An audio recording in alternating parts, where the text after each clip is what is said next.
Right then, exactly what Manchester United need, coming off a proper rubbish performance against Bournemouth at home, is Bayern Munich in a must-win game. What's crazy is we can actually still get into the Champions League knockout stages. I mean, I don't think we will. We're basically hoping for a draw with Galatasaray and Copenhagen, and that we win this game. If there's a winner in the other game and we win, we're in Europa. If there's a winner and we don't win, we are in nothing. And I genuinely think nothing might be the preference at the moment. This squad isn't capable of going anywhere, doing anything. So I think just come out of all the cups, let's try and get a solid league position and restart again next year with hopefully less injuries and less nonsense with right wingers. So Bayern Munich, right? They lost this weekend. And Leverkusen are doing a madness at the top of the Bundesliga. And I am actually here for Harry Kane going to a team that's won, I think, 11 consecutive Bundesliga titles and not winning the league. Is that sad? Yeah. Am I laughing though? Yeah. So, how do they play? It's Tommy Tuchel, right? So, it's a back four, almost exclusively. It'll be a 4-2-3-1, or occasionally even a 4-1-2-3, depending on the opposition and the position of Goretzka in midfield, because he can be quite flexible, actually. Outside of the base 4-2-3-1, what you'll see is Goretzka positioning himself in the pocket, and the system is a 4-1-2-3. Both fullbacks can tuck in and support Kimmich, while Goretzka stays deeper. Wingers come inside to fill a pocket in between the lines. However, it does naturally overload in the wide areas, and Tuchel prefers to play wide. Wingers are his key when attacking. This might not be the game where you go with Reguilon and Dalot because, well, you're going to be under a lot of pressure. In the system, you will see Coman and Sane are playing massively important roles and are reflected in Tuchel's plan. And it's expected that the opposition will defend compact and try and block, try and get the midfield involved, and probably collapse right on the edge of their box. And right-footed Coman plays on the left-hand side, left-footed Sane plays on the right-hand side. That means that they're dribbling inside to further narrow the opposition defence, and then they'll look for fullbacks on the outside to create 2v1s in those situations. And I'm going to be honest, they're pretty good at it. They are, right? Harry Kane, as he's known to do, will drop deep and find those pacey wingers. If they're transitioning from a ball inside their third, they can find Harry Kane on the halfway line, on the turn, and use the pace of those wingers to immediately get runs in behind. And you know that he's got the quality to find them, and you know that Coman and Sane also have the pace to be able to finish that off as well. So this makes Bayern Munich problematic, because you can't just say Manchester City, I would say, aren't the best breaking out. They kind of want too much possession, and they're kind of not just going to go into someone who'll go bush over the top. They don't tend to do that. They have done that, and I'm sure you can find examples of them doing that. But tendencies mean that they don't tend to do that. They're going to try and suffocate you and strangle you and create chances by overloading you in the final third. Getting the ball away from their third nice and calmly and composed first, and then starting to suffocate you down at the other end. Liverpool are a little bit more the way Bayern are, I would say, in that they can go quite quickly, quite direct, quite forward, but they can also do the suffocating kind of thing as well. And I think Bayern probably do it to a slightly higher degree than what you're seeing out of Liverpool at the moment. But this is what makes them a problematic opposition, because you can't just go, they're going to do A, let's do B. Because they go, well, we can do A and B. And you go, oh, and we actually can't even defend either of those. We're pretty bad at those. One of the major criticisms I've got of Erik ten Hag's reign at United, especially when it comes on the back of, I guess it came on the back of Rangnick, but it came on the back of Ole realistically, is that they've not managed to demonstrate the ability to play on the back foot and tactically win a game. Tomorrow night would be a real good time to start. Defensively, another advantage of changing into the back four is managing counter-attacks. And during Nagelsmann's era, the high line with that back three was one of its biggest features. However, there was a risk of overexposing because of those wider centre backs getting dragged, and there was occasionally a lot of space in behind. I mean, there's always a lot of space in behind because they're going to play right on the halfway line. I would expect to see their defence play right on the halfway line tomorrow night as well. But with a back four system, when they're actually playing as defenders or when they've allowed one to go forward and took the other one in, it does generally mean that they are a little bit more resistant to an opposition counter-attack. And Bayern do defend in a 4-2-3-1 formation, and the manager wants the players to press zonally when the ball is in the central areas of the pitch, and that means that players will stand between two opposition players, ready to drop into the defending side, depending on where the ball goes. And that sort of pressing can also be labelled as a little bit situational with it as well. And the centre forward leads the press for them, and he will angle pressure to try and cut off the pitch. And I like this, and it's a smart thing to do, is that you do leave one side open. You almost set a trap. You almost go play it that way. And then you just cut all of the return options off for them, and then you just force and squeeze and force and squeeze. And eventually, like, they run out into a channel, and then you're asking them someone to do a little bit of heroics to be able to switch it under pressure. Once the ball's moved out to the opposition fullbacks, they start going man for man. They switch from zonal to getting a bit man orientated. They bring that sideline in as a bit of an extra defender, and they try and win the ball back nice and high up the pitch. They're really good. I really don't think we're going to win.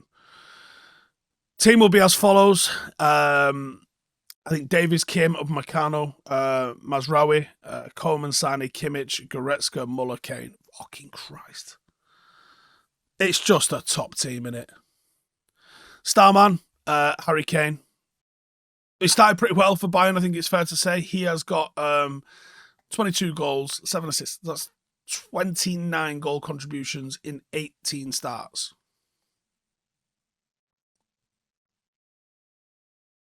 Wow. You know what he's about. You know what he represents. You know how good he is. You know what he excels at. And he's a very complete centre forward. Doesn't have an obvious weakness. Scores every type of goal. He's good at holding the ball up. His work rate's great. He creates for others. He's got pretty decent defensive contributions. Seems to be a bit of a leader, very professional on and off the pitch. His finishing is outrageous. Sets him apart. His technique is flawless. And he's a real danger for us. Fucking... Oh, God. Man. My United 11.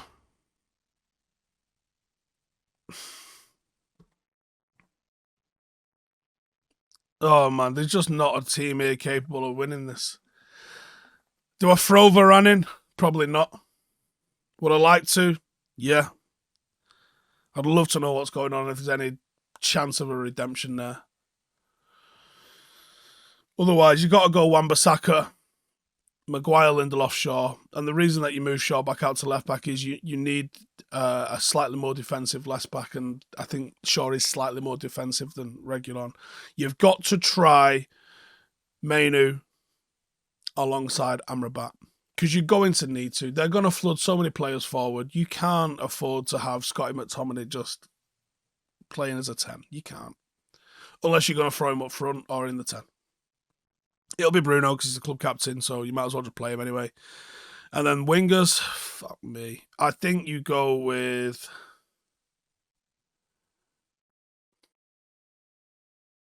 I think you go with Anthony, Højlund and Rashford. And you hope for the fucking best. And you hope that Mainu and Amrabat can get on the ball, find Bruno, who can bosh one over the top, because you are going to be playing counter-attacking. Right then, just have to interrupt you to tell you about this week's exclusive bet boost from our friends at Parimatch. Like we've got for every single preview, they are doing this one as well. I've been out today, so I'll have to just throw this in real quickly for you. And I have got an exclusive bet boost for you, and that is going to be Bruno to score and Harry Kane to score. Why is it Bruno to score and Harry Kane to score? Well, But it's quite hard picking a United player to score because we're really struggling to score. But I actually think United are going to absolutely go for it tomorrow night. And that being the case, I think Bruno will be the one that eventually gets on the score sheet. It might even be by a penalty, is what I'm thinking. And then I would have to say Harry Kane was an absolute tap into scoring, let's be honest with ourselves. And that was a 5-1 for those both to happen. And that's been exclusively boosted to 13-2. And if you fancy a bit of that, then check the link out in the description. You can get yourself involved. Remember, it's just a bit of fun. It is no promise of winning. And if you need help with any of your gaming or gambling, or for more information, check out begambleaware.org. Back to the show. How'd you beat them? Well, Upamecano is probably a pressing trigger. He is the biggest weakness when it comes to the build-up. You should try and press him, close him down quite aggressively, because he's not quite what we saw with Disasi the other day, but like, to give you some sort of an example you can picture, similar to Disasi, he's going to turn it over like that. And then transition. Bayern's one major weakness, which I don't even know if I'd call this a major weakness, because you see City, Liverpool, all the top teams get caught like this because pace is undeniable, isn't it? But it's the counter transition. It's a lot less so than it was under Nagelsmann, because Nagelsmann had a super, super high line, and Tuchel doesn't exactly sit on the edge of his box. But your only opportunity for getting something in is to use the pace of Højlund, of Antony, of Marcus, and to get the ball into those channels and turn that defence around. Because in a foot race, the fastest wins. And it's not about form, and it's not about your ability, and it's not about how you did at the weekend. It's about raw pace, and United have got raw pace in the forward line. So it is a strength that we can play to. We haven't really played to it. Let's be a little bit more resolute by playing a 4 with 2 genuine 6s in front of it, and try and defend the box a little bit better, and then get that ball forward into those. If you're better on the transition, you're going to be good. And then I want to see, a little bit. I would play the Newcastle game tomorrow for the lads while they're having the lunch, and say, do you see this? This can't happen today, because we will get fucking pumped. A little bit like Newcastle, where they get their fullbacks forward. And against Newcastle, we did not track them, mark them, deal with them. The same's going to happen. They've got wingers that are far too dangerous to leave 1v1 against our fullbacks, and their fullbacks will occasionally get in the mix as well. Help them out. Help them out.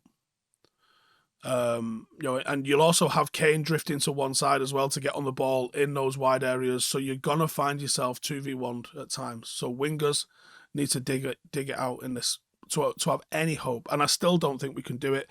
The only hope that we've got is that, I know I've predicted that 11, because I can't predict a rotated 11. But I think Bayern are going to want to finish top of the group, so they're going to want to come and get a result. And the pressure's off them, which makes, some people think that makes it easier for us to get a result. I think it does. I think when you've got no pressure on you, you can play so much better. Anyway, that's how I think the game's going to go. Let us know in the comments what you think, and I'll see you in the next one. Laters. Hey, thank you for watching the video. If you are new around these parts, then don't forget to subscribe. My channel is proudly supported by my community on Patreon. If you'd like to get a little bit of extra content, a Discord group, meetups, 5-a-side games, weekly podcasts, behind the scenes, and even an occasional bit of transfer news as and when I get it, then for the price of a pint, you can show your appreciation for the content that we make and get some goodies for doing so as well. Check the link in the description or click the button right here. You'll also find all of my socials here too if you want to follow me on any of those platforms. Nice one.